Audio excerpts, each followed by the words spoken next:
used to live my life a quarter mile at a time. But things changed. I'm a father now. We flash back to your younger self in this. Yeah. The actor that played the younger Dom Toretto did a phenomenal job, but then I thought about the young Vin Diesel. You at that age. Yeah. What was that like? I started bouncing at 17, 18. I had been acting for 10 years, doing off Broadway. I remember going, if I'm not a star by the time I'm 15, I'm just gonna stop. Then if I'm not a star before I have to go to college, I'll just stop. And then if I'm not a star, and then of course, I didn't get paid as an actor until I was 30 years old. Wow. On Saving Private Ryan. Wow. I was happy. I grew up in the coolest building, in the coolest neighborhood, in the coolest city, in the coolest country in the world. And literally, I grew up in an artist housing. I just was filled with optimism in spite of the evidence. And I just, so much, it was the 80s. And I just so much loved being me. I felt like, even though I was struggling and even I couldn't get, I had so much confidence. Well, even though you say that, you said, you know, about being you. I know people think you and this character are synonymous, and you are at this point after 20 years, but I know there's a Dom shrine that you go into to get into character. So true. And that you have a wall that Justin Lin talked about with all the characters and string. So true. What is that? Who do you leave behind to be Dom? Like, what happens in that shrine? We'll never see it. What is in there? Unfortunately, well, it's part of the process, but everyone. I leave behind the son, the brother, the father. Justin Lin was with me, working with me during the day on the night that my son was born. And jump cut to my son being 8 years old and him casting him to play young Dom. Wow. And he did a great job. Not my idea. Really? And not only not my idea, I don't know if I would have, how, I guess, happy I was about the idea. And I'll tell you why. When I go home, I'm dad. But for my son to be on set when Dom is going through a very deep moment, filled with reflection, he's not on set with his father. He's on set with someone else, albeit Dom Toretto, that he knows, but he's not on set with his father. When I got home, I'll never forget this twinkle that he had in his eye. Uh-oh. when his father had returned. Wow. He had worked all day, and he was striving to do the best to make Justin proud. Wow. and to make Justin happy. But all along saw almost me lost in character. Wow. And it's a surreal thing to remember, but I do remember it. And so when you say, what do you leave behind? You leave it all behind.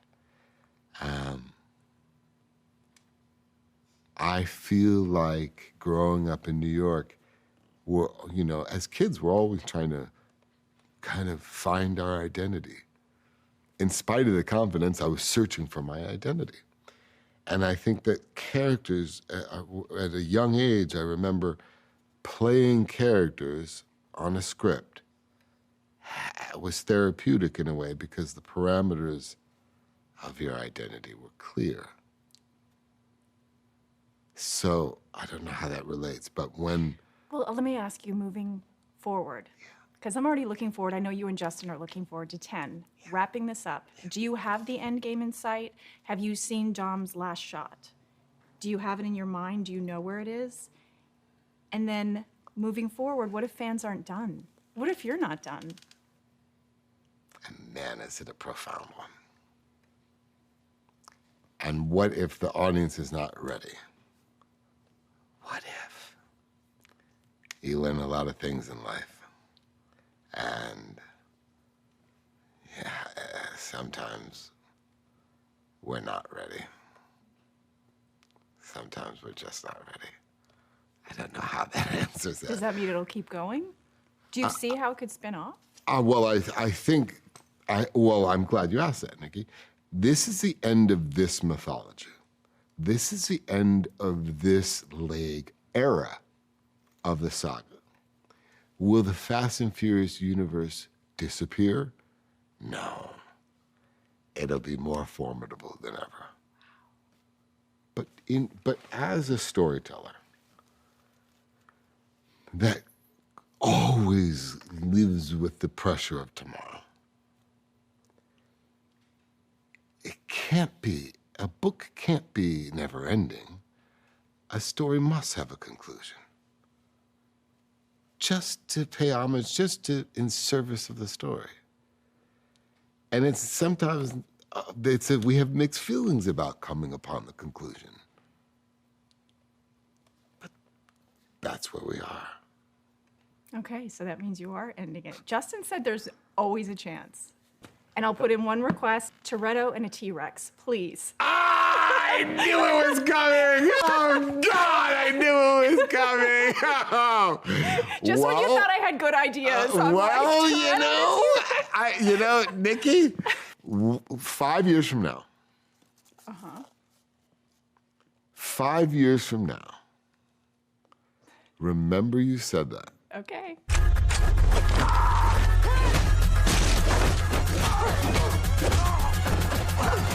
Great to see you. People are already talking about the next movie. We still haven't had this movie land in theaters yet. Right. But I'm hearing rumors of a Jurassic Park crossover. I don't know if you've heard about it, but would you be on board to like go toe-to-toe with like a velociraptor? I heard those rumors, but someone made that up, right? Like on Twitter or something. I don't know, or did it come from Justin? I mean, I think somebody asked Chris Pratt about it. I think that's how it started, and he said he'd be down for it. So I'm like, now I have to ask you guys if you'd be down for it. That's really funny. Yeah. Of course I'd be down for it. I think it'd be really, I feel like everyone hears these ideas and then they go, no, and then it'd be like, well, maybe why not? You know what I mean? Like, why not? Crazier things have happened. Right, because if you had said in the first one, in this one you'd be going to outer space. Totally. Or even we started out as Redline, and then all of a sudden our title turned into Fast and Furious. And initially I was like, no, that's not a great title. I don't understand. And Really? Yes. Oh, I didn't know that. Worst instincts ever. Okay, so you'd be cool with the raptor. You'd be cool with the Jurassic situation. I'm going to would. throw another scenario at you, because Also, I love Bryce Dallas Howard. I think she's so amazing. So like any excuse to work with her. Yes. Oh, she's amazing. she Great is. director too. Yeah. Yeah. She's She really could direct. kicking butt. Well, no, Justin's doing it. Well, actually, speaking of females, I'll go in that direction. First, all-female action scene in this one, as well as the fact that you have a female writer.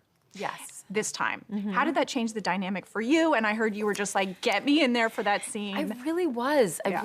Because I haven't really had action since the 5th. And that's partially because I was tied up on a television show and I wasn't able to like spend as much time on the Fast and Furious sets, which killed me. It absolutely killed me.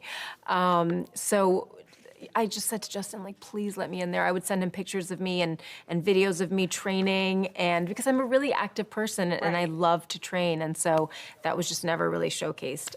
So hopefully I get to do more of that in the future. So talking about the future, so what are you putting out there for the next one? Because I'm sort of picturing like possibility of a spin-off, or like where do you see Mia? Because I know you're also thinking of tying things up in the next few films, unless the fans demand more, of course. But where how would you like to see Mia ride off into the sunset? Have you thought about the end game for her? Like where would you like to see her go? I haven't thought about the end game. I would love more action. I would love to explore. I loved how in 9 we get to learn so much about the history of the Torettos and why things are the way they are, and psychologically why the characters are where they're at. And so I would love to explore the relationship with Letty. I'd love to see, I've never really had a scene with Ramsey either. Like, I would love to see the girls go off and do their own thing for a little bit. I think that would be really fun.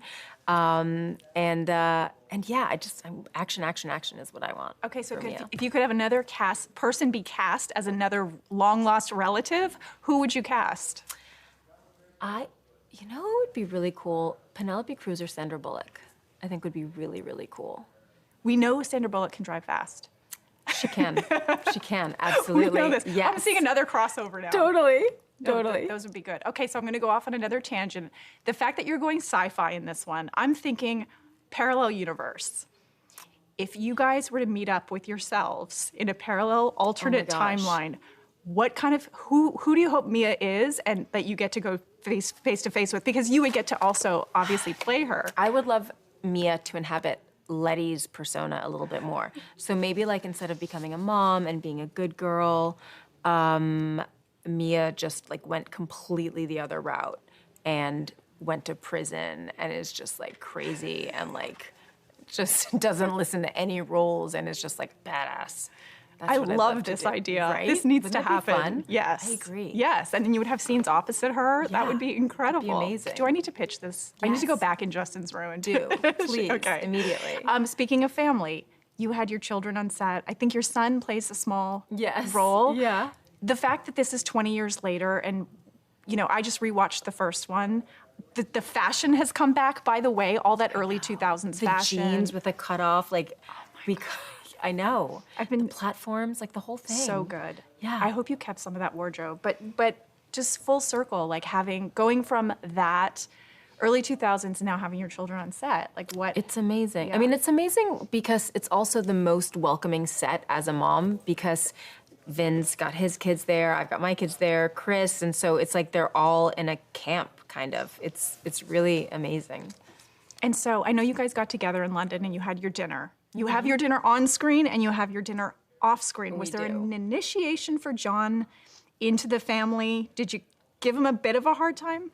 We didn't know. I think it's hard enough for someone walking into the set before they realize that we don't bite and like we're cool. And I think the hard part is getting in, and then once you're in, like it's awesome. No, just like getting the role, I think is what's hard, getting in the franchise. So yeah, I think the toughest part about those dinners is we all have to have a toast. So we all have to like get up and speak, and like I'm afraid of public speaking in that sense. So I'm always like, oh my God, what am I gonna say? What am I gonna say? Yeah, John had a dinner for him on his behalf, and hopefully he felt very welcome. So what did you say? I was just like, you are gonna have so much fun. Enjoy this.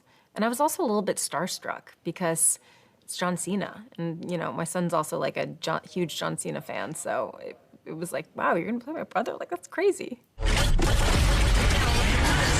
I think you might be on the wrong set. Isn't that Tej's car behind you? You know what I'm saying? You know? Like, if I see all of Ludacris interviews for this movie and we're sitting on the same set, I didn't even physically get in the truck. Matter of fact, I got in the truck in one scene. And you know what scene I'm talking about.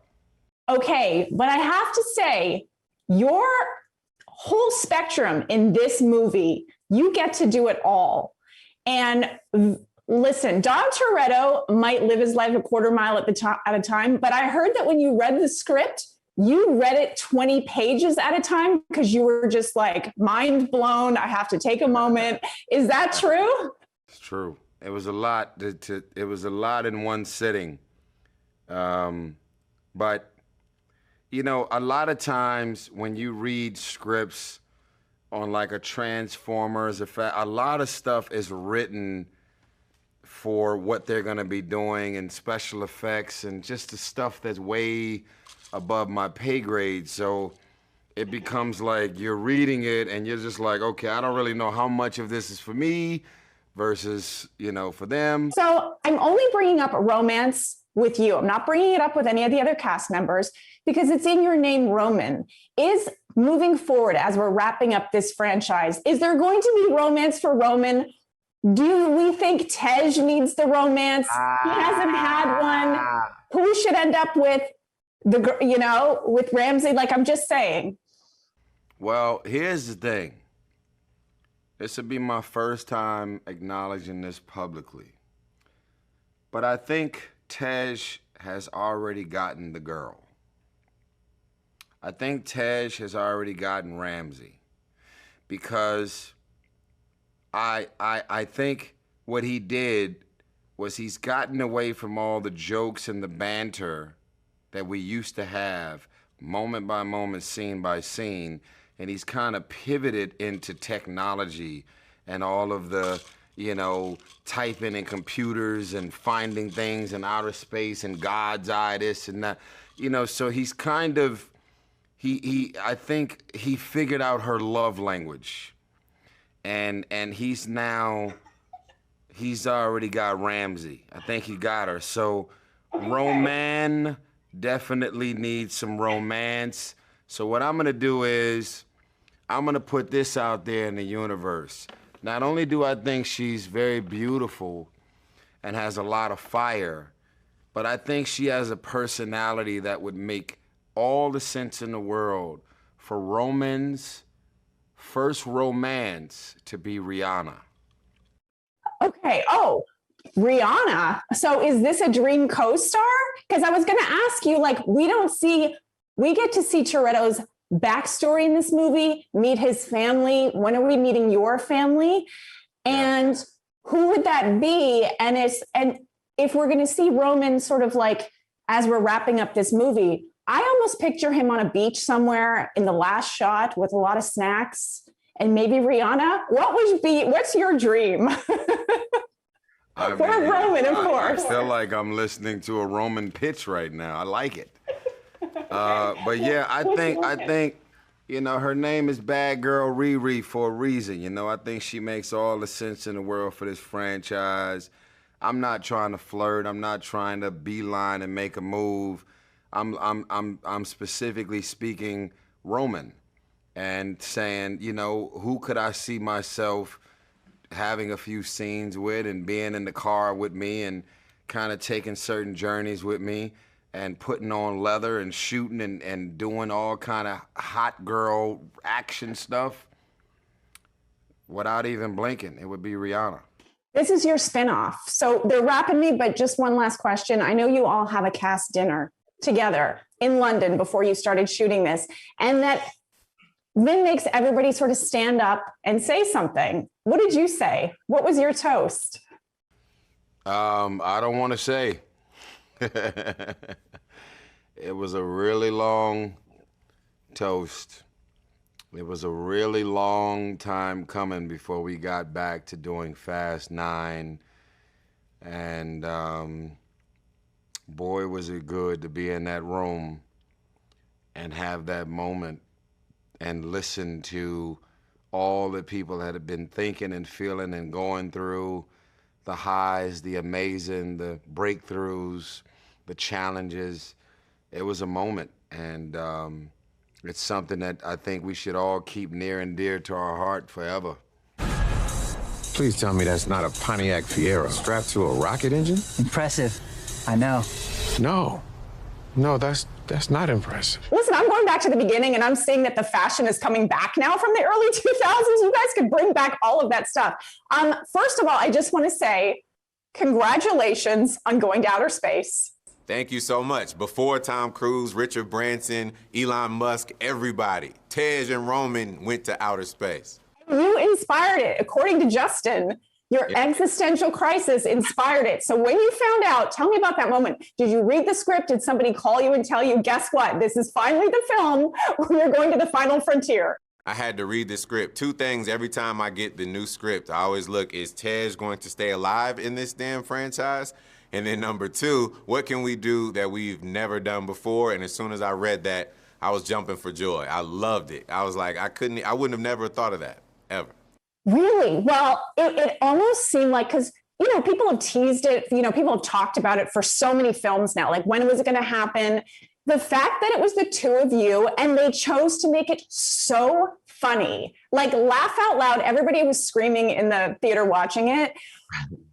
just give me a sense of what it felt like to film it. Like the wardrobe, everything was so perfect, and how much riffing went on, and how much is on the cutting room floor. Like, could we have a director's cut of just the two of you, like riffing? That is such a great question, because they cut a lot of it out of us being suspended in air and defying gravity because of, you know, the space, trying to emulate space. And one, it was very uncomfortable because how we had to make it happen, and being on harnesses and things of that nature and in these spacesuits that were hot as hell was uncomfortable. But on the other hand, it was absolutely phenomenal because we knew we were, you know, breaking new ground and doing something that was going to transfer on screen the way that you just said it would. It totally did. So how is it hanging in a harness? Was that the first time you've done that for a film? Very uncomfortable. Trust me, we had to put on like 2 different suits underneath, and then like these belts that had to get straps, and then put on all of the spacesuit uniforms. We were sweating, we were uncomfortable, but again, we do anything in order to get that right take so that when people go to the theaters, they're like, yo, this is the most amazing scene. That's what it takes, the sacrifice. You did. You sacrificed, and it totally paid off because it was my favorite of the whole movie, possibly of the franchise. It was really awesome. Okay, so how are you going to top yourselves? What are you going to do next? What are you putting on your bucket list? What do you want? What are you putting out into the ether? How are you inspiring Justin this time? So I said that I feel like we need to do fight scenes somehow underwater, or we need to do fight scenes in air, like how someone is like bungee jumping or skydiving and fighting at the same time. That's the only thing I could possibly think of. Like, I don't know what else could be done. Time travel, Jurassic World crossover. Oh my God. Parallel universe where you're fighting yourself in an alternate universe. I got loads of ideas for you guys, by the way. Can you please help explain how Fast and Furious and Jurassic World could make sense of them crossing over, please?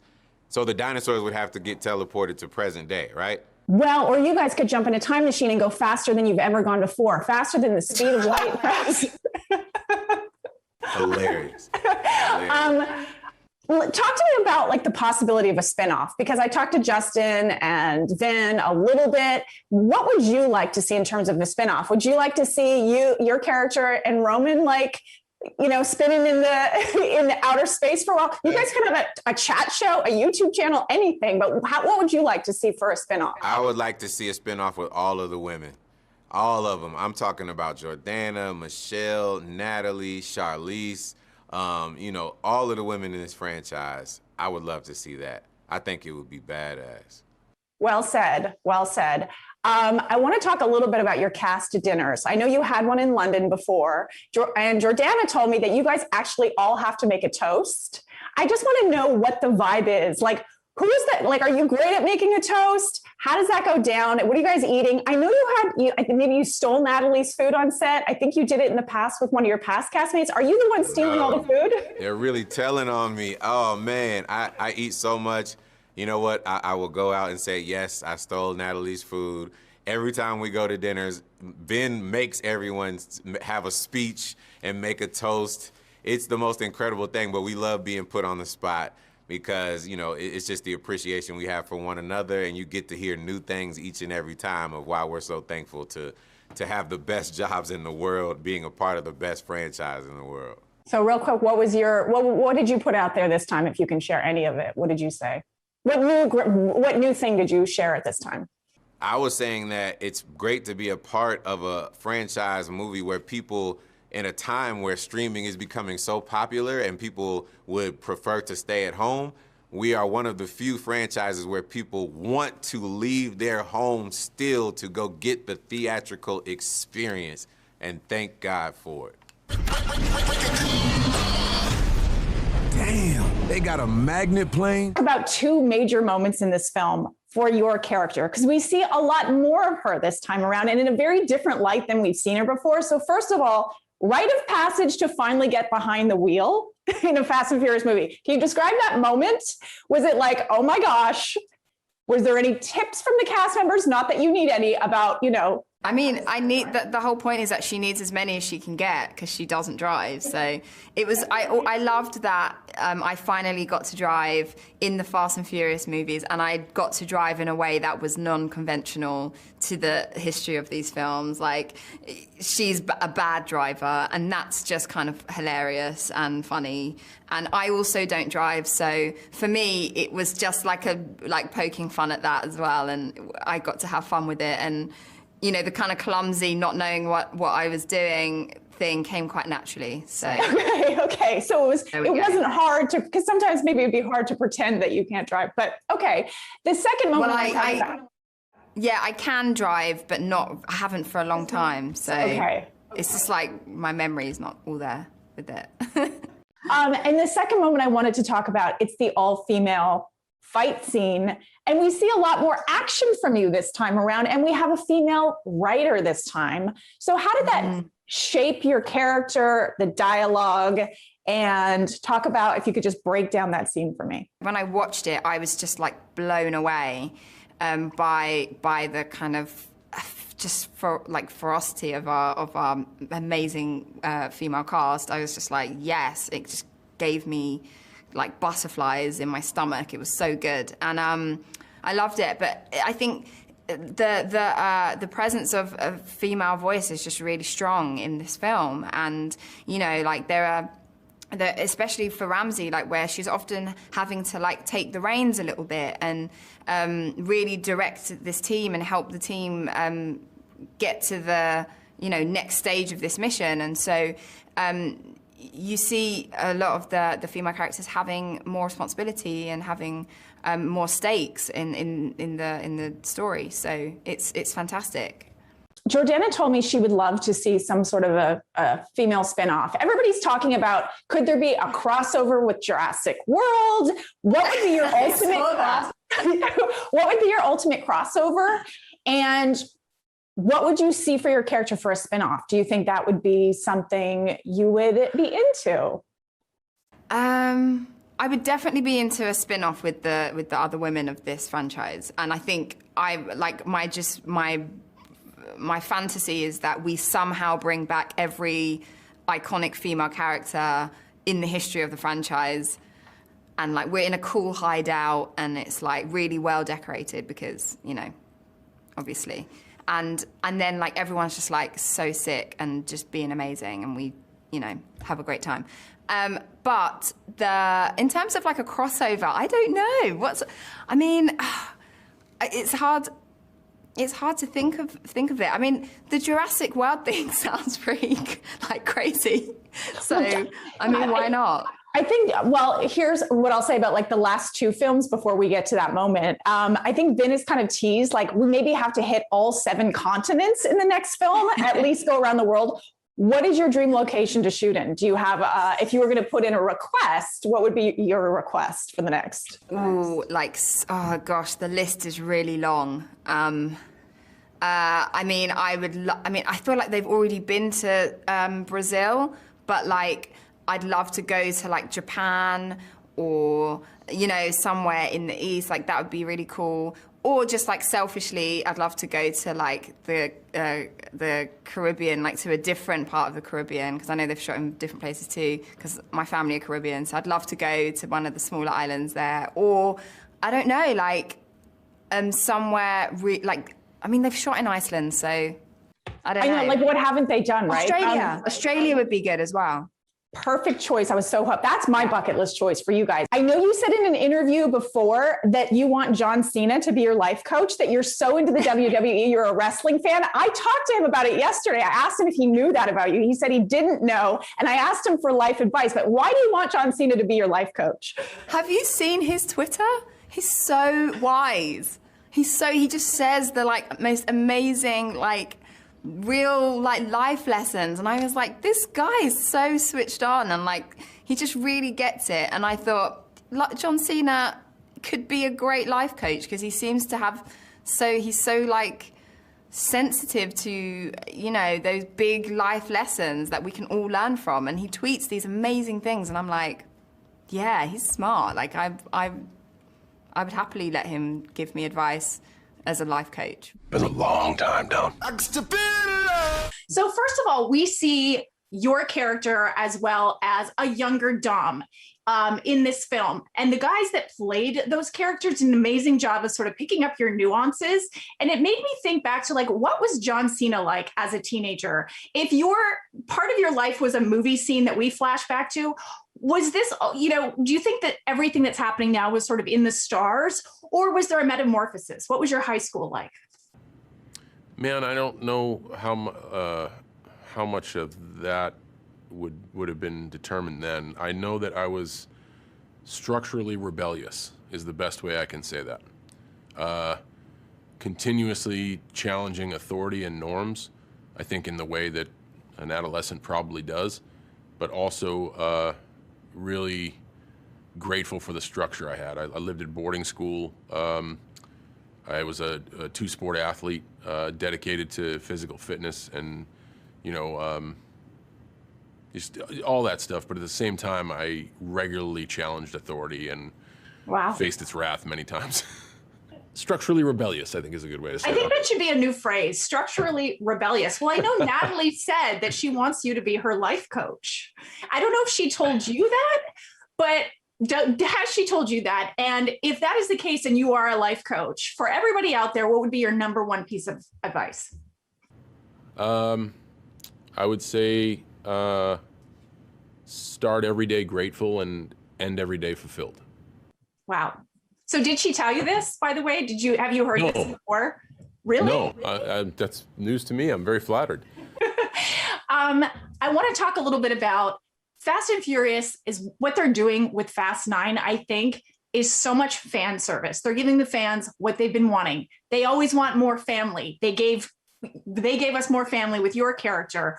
You know, they're bringing Han back, outer space, the whole thing. So we're never satisfied, though, as fans. We're always thinking ahead. So I'm thinking ahead to where we could see possibly your character go. And if we're talking about giving the fans what they want, would you ever see a matchup with your character and Hobbs? Jacob and Hobbs, I mean, you've met up in the ring. What do you think that would be like to meet up in an acting scene? I don't know. I think it would be very entertaining. I'm glad that that's kind of the word amongst the fans, because the fans truly control the success of the film. So if people want to see more, that may mean that I get to be another in another one of these things. And I really had a lot of fun. But I think it speaks volumes to the monster star power that the cast of Fast and Furious is, to say that, like, hey, we can now do these crazy mythical matchups and see if they happen. I think just even having that conversation is an important testament to the franchise and the people associated with the franchise. And man, that just we'll see. That all seems so surreal, but you never know, I guess. Okay, so if you're going toe to toe, The Rock, or there's rumors of a crossover with Jurassic World, The Rock or a Raptor, what do you think would be your tougher opponent to go up against in a scene? Ooh, that's like a tale of the tape. Dwayne is such a unique and successful and unreal individual. I think he certainly trumps anything prehistoric. Oh, really? I honestly think that I think the Raptor would be entertaining for a split second. I think the possible storyline capabilities of the combination you mentioned, I think, would be much more entertaining. Well, I think everybody would love to see that. Because you guys have such a history in the ring. It'd be really cool, because I know he also gave you acting advice about sort of being yourself. He did. Not only that, that's life advice. He gave me really good life advice when I was just really concerned about behaving a certain way. It was in 2012. And he was like, hey, man, just be yourself. They called you there for a reason. He was almost upset that I didn't know that. It's like, just be yourself. They called you there for a reason. And that really, that's stuck, because I was comfortable being myself. Yeah. And one last question. I know that you said acting in a movie is, and for the fans in this franchise, it's almost like being in the ring, where you earn it. You earn that audience's respect, step by step, piece by piece. Was there a moment filming this where you thought to yourself, okay, I think I've earned it. I mean, joining this franchise is such a huge thing. So what was that moment for you where you really hooked in and felt that? So I felt a sense of family very early on, and also from both having to earn it. Like they were very standoffish in questioning my intentions, but when they saw that my intentions were true, they welcomed me into the family. I look at life in a sense of, if you think you have earned it, then you have a lot to learn. I don't think I've reached the point where I've ever earned it. I think there's always something to be earned. And I think the Fast family operates in that capacity. They have 8 movies and $6+ billion to rest their hat on, but they do not do that. They forge forward and they continue to try to top themselves in cinematography, in plausible practical action, in cast acquisition, in narrative, in giving the fans what they want, in winking to the camera on occasion. Like, they lean into everything, when essentially they could say, like, we've earned it, we don't have to. They just refuse. So I can't fall in line to rest on my laurels when the people around me don't. You know, I don't look at it that way. Hey guys. Surprise. Nice clubhouse. Hi, I know when you got to your trailer on set for Fast 9, you were actually in Helen Mirren's trailer. They gave her trailer. Her tea was there and her sides, her script. Yeah. Did you drink her tea? Did you sneak a peek at her script? I drank her tea because she drinks P&G tea. To this day, I still drink P&G tea because she drinks it, right? I swear, because I was like, if it's good enough for Helen Mirren, it's good enough for me. Because I don't know British tea, so I was like, which one do I buy? And I was like, P&G. It's easy to remember. If she drinks it, if the dame drinks it, I'm gonna drink it. Right? So, And did you read the script? Did you peek at her part? Yes. Or did you Yes. did? Yes. Because I wanted to see what her process was. Does she highlight everything? Which she doesn't, right? What is an Academy Award winner? Were there How does she notes? prepare? Yeah, there were little notes. Yeah, little markings here and there. Yeah. Oh, the tea. No, I'm kidding. I'll move on. but that is very, very cool. I'm a huge Han stan. I love Tokyo Drift. So do so many people. There's something about your presence on screen that I use the word profound. I find his presence profound. And when I knew you were coming back and I saw that first moment, I'm like, please don't let me down. Please let it be amazing. And it was profound. Did it feel that way for you? Profound. I wouldn't use the word profound. I would just say, I was just nervous and a lot of anxiety and anxious and feeling a little insecure. Am I going to fit in again? So yeah, I don't see myself as profound or anything. So I don't see it at that point. It's just like, I hope I can do it justice. I hope I can actually. I hope they don't find out that I don't know what I'm doing. Is really all that's going on in my head. But for the Tokyo Drifters, I would say, oh boy, are they in for a surprise? This is. I think they're gonna be happy. They're gonna be really happy. I think they are too. It is. I think you called it like a feast or a buffet or something for the entire film, really, for everybody. I find your performance profound, but I appreciate the humility in your answer and the realness in your answer. And you used the word justice, and it really was, justice for Han and the hashtag that brought this character back. I want to bring up a new hashtag that I want to start trending, and that is spin-off for Han. This is what I want to see next. I've heard you say that you'd be in for it. Where would you like to see Han go? Do you sort of want to have answers for where he's been and go in that direction? Would you like to move forward? And is the Shaw showdown just the inevitable? Because Jason has said he would love it, that he feels like it's the inevitable. Yeah. I would love to work with Jason again. I'm a fan anyway, so to be able to share screen time with him and have a storyline together, that would be great. And yeah, I think anything is possible with what can happen in the Fast universe, and where I would love a spin-off for Han to go to is like where kind of the comic book heroes kind of went to the dark side, like Wolverine and Deadpool. And I think there's room to kind of go rated R version of Fast and Furious. So when Han went dark, what happens to a person when you lose the love of your life? You're not gonna all of a sudden wake up and go, I'm listening to Tony Robbins and I'm going to start the day with sunshine. You know, there's going to be a dark period, right? Dark period of mourning. And I think I would love to explore that part of like, you know, how did he come out of that? You know, what brought him out of that dark, you know, that dark place? You know? But listen, never say never that Giselle can't come back, because you are the coolest of cool couples of all time. Listen, people have called you the Yoda of this franchise. Speaking of Yoda, yeah. I know you're working on the Obi-Wan series. Yes. If the Fast series is all about family, how would you describe working on a Star Wars series?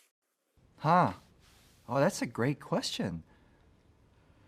Well, the Star Wars series, I would say, I guess I would use the word legacy.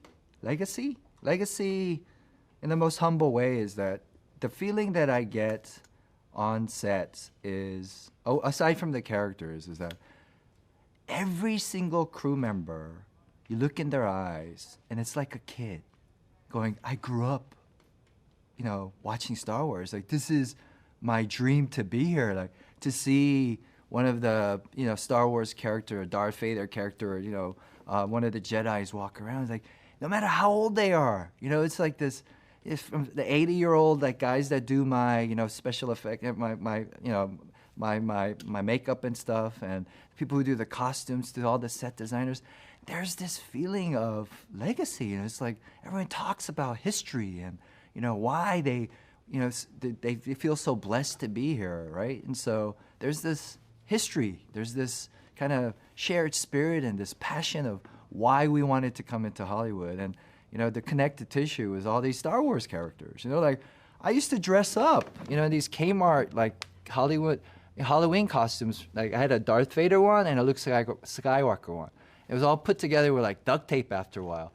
And the fact that I'm, you know, actually on set and they're putting, like, a Star Wars costume on me, come on, Tara, it's like pinch yourself, right? So Because this character Han was spawned out of Better Luck Tomorrow, and it was kind of it was a version of the character carried on. Is there another franchise or movie that you could see Han jumping into, that just dream kind of throwing it out there, that you think would be a cool extension of Han? yeah, I think he could be a character in one of the Ocean movies, don't you think? Like Ocean 14 or 15, right? He shows up to be the driver for one of the heists, right? Right. Or he delivers some snacks to the guys. I don't know, you know. So that would be cool, huh? There's nothing more powerful than the love of family. But you turn that into anger. There's nothing more dangerous. I wanted to ask you, you know, this is probably one of the first, if not the first movie people will see back in theaters after not going to the theater for a long time. It was actually my first.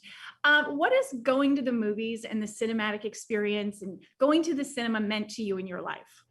Oh, well, you know, that's an interesting question, because obviously historically, you know, that going to the cinema was your opportunity to get out of the house, wasn't it, when you were sort of 14, 15, 16 years old. So, you know, and you could only ever do it at the weekend, you know, Friday night or Saturday night. So it was always a very, very sort of special occasion. In fact, I didn't go to the cinema much when I was young, because partly for financial reasons, we literally couldn't afford to go to the cinema. But also, you know, I think it was sort of complicated getting to the cinema in the small town that I grew up in. But subsequently, I became an usherette, actually, I was an usherette in the days when they used to have usherettes showing you to your seat in a sort of art house cinema. And I had a little torch and a black uniform, and I would show people to their seats. But, this was while I was in college. It was my sort of, you know, Saturday job. And of course, I saw all these great movies because it was an art house cinema. So I saw one great, great movie after another. And that really introduced me to the unbelievable sort of magic of movies. And I think the whole idea of sitting in a darkened room with a lot of other people, hopefully a lot of other people, where you're communally engaging in an experience. It's very fundamental and human, and a very wonderful experience. Even more so when you have a film like Fast and Furious, which has to be a communal, exciting experience where you can yell, you can shout, you can laugh, you can experience it together. You're allowed to be vocal. You don't watch Fast and Furious in hushed sort of silence, do you? No, and that's not how I watched it. And you have to watch how you're driving on the way home. And I wanted to ask you, you are finally driving in this. I know, at last I'm behind the wheel with a gear shift, of course. I can drive a gear shift. Well, I know you've been on Top Gear. I know some of your past roles, even Queen Elizabeth II, you did some driving in that Land Rover. I did in the Land Rover. But was there anything, not that you need any help, but did you get any tips from Vin or anybody about driving in a fast movie? Or did you give them any tips or anything to add to your repertoire? Well, I think, these guys, you do two kinds of driving in Fast and Furious. You do the real driving on the street, but you also do the driving in an articulated, car on the set. So that was you had to remember exactly where the turns were and things like that. Which incidentally was the other difficulty on the car show that I did, Top Gear. It was remembering the turns. It's always the hardest thing because you're driving so fast that you have to. Oh no, you go left here. It's like remember. No, I mean these guys obviously are incredibly experienced, but I'm a pretty experienced driver actually as well, and I did grow up driving a gear shift, so I know that very well, and I do know how to double declutch. That just was the coolest thing I think you could have ever said. I know how to declutch. Best driver, real quick.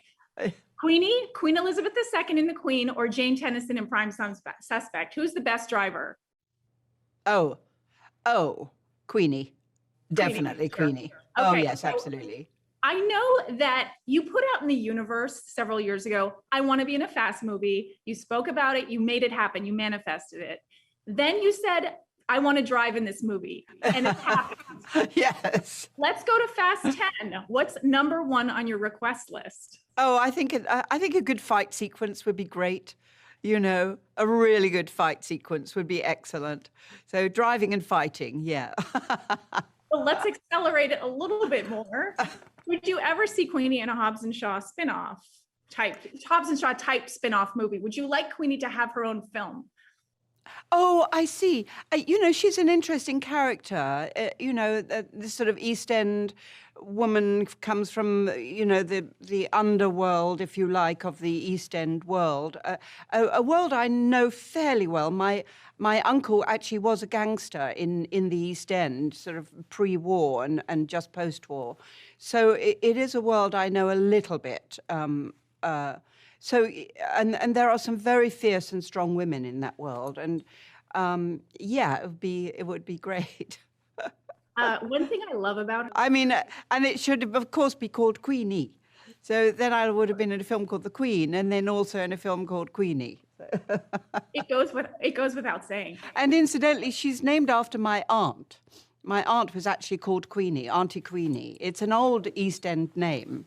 I so thought that it was after your character, obviously. No, not at all. No, it was named after my East End-born aunt. So I wanted to ask you, Queenie, one of the things I think I love about her is she always makes an entrance. You don't know if she's going to show up in prison garbs, in jewels. She's never phased. But you, Helen Mirren, what is the greatest entrance or the biggest entrance you think you've ever made in your life?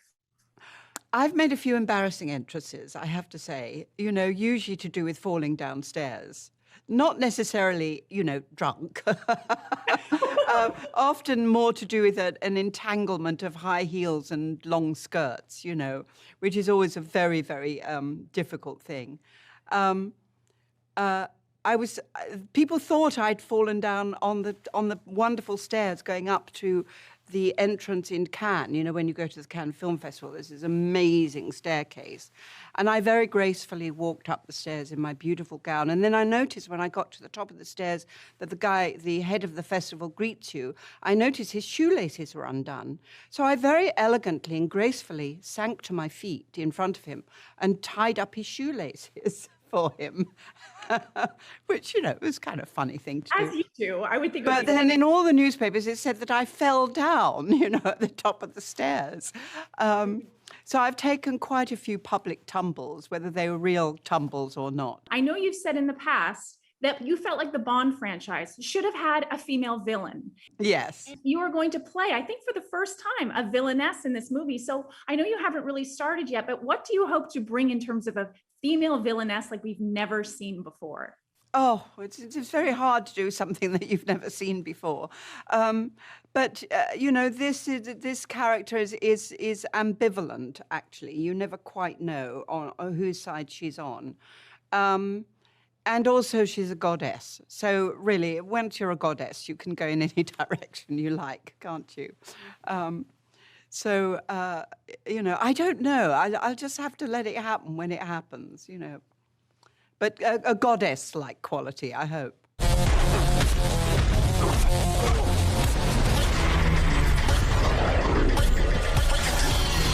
So, Justin, first I wanted to ask you, I know you have been influenced by the Golden Girls in your life. How did it influence Fast 9, and who is Blanche? Which character is Blanche? Well, you know, I think growing up, I was the kid that hung out, stayed home on Saturday nights. And one night they had this Hurricane Saturday night, and it was Golden Girl, Empty Nest, and it was this third. And it all happened. I was like, oh, these shows are all in the same universe. So it continues to inspire me in that a lot of our characters are from, you know, everywhere. But the fact that, you know, we can all exist in the same world, that's the spirit of Golden Girls. Yes, and you need to have a hurricane now. This is what I'm taking away from it. At what point, I heard you say that you and Vin looked at each other and you said, Fast 9, this is the one, this is where we're going to outer space. Was it when you locked eyes with each other? What was that moment that you had that divine understanding between the two of you? Why was this the one? Because you could have waited till the final film. Yeah, it's interesting because we've always kind of talked about all these crazy ideas, you know? And as I was working on it, we were working on Roman and Tej, and Roman's having a little bit of an existential crisis. And I was sitting there going, wow, where's this going to lead? And then it somehow just kind of went to space, and I thought, wait, am I crazy? So I called Vin, and I said, hey, man, I got to come over. I went to his house. I remember it was around Christmas because the trees were up and everything.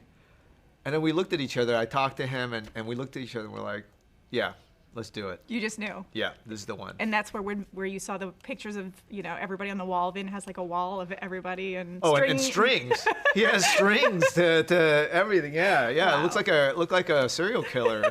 If you look at my note cards, it's kind of the same, so I kind of understand. Yeah. Obviously, you were the only director to bring back Han, and that's such a huge moment for fans. I know. Was it 100% driven by fans? Was that always kind of something in the back of your mind? Or did they bring that to your attention? And then what do you think fans are going to take away from it? Because it's, I don't want to give anything away, but it's a moment. Yeah, it's a real moment. Yeah, it's 100% because of the fans. When I was away, I didn't watch the films. And then I started hearing this thing about Justice for Han. And I thought, is it the Fast and Furious Han? It's my Han? You know? And yeah, so I looked into it, and I found out what happened, and I thought I was equally baffled, you know, and maybe a little upset. But then so when I came back, I felt like, okay, well, we got to correct this. And I think what's great about Fast 9 is that it's a promise to find justice for Han. So it you know, the fact that he's able to rejoin us, it has special meaning to me, and I know to the fans, but it's a promise that the true justice is going to be a longer road, which means a lot more Han. Well, speaking of the longer road, you kind of are thinking of, or at least saying that you're going to wrap things up with the next film. Yep. And I know you've said that directing is almost like a salad bar. You can go in a lot of different directions, a lot of different combinations. Do you have it in your mind? Do you and Vin sort of have that end game in mind, or is it still fluid?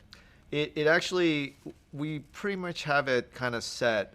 It's a conversation that we had, you know, I think we started probably like 2010, you know, and even Paul was part of that conversation, you know, and I've always thought it was just an exercise of what if, and the fact that we're here, it just felt like, wow, you know, we've always talked about earning our new chapters, and now talking about final chapter, there was something that felt very gratifying and that we've earned. So I think we've been kind of crafting this for a while.